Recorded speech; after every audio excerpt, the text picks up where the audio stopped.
Guys, sa mga nagtatanong, paano kalakas yung bagyong Opal? Logic guys.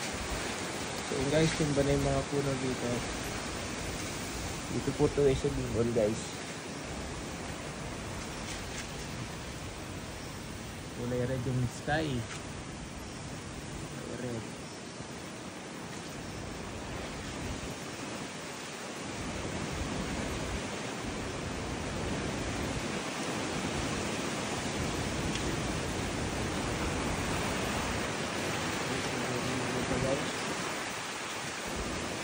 Ito malakas yung bagyo. Gising at tuwang lahat.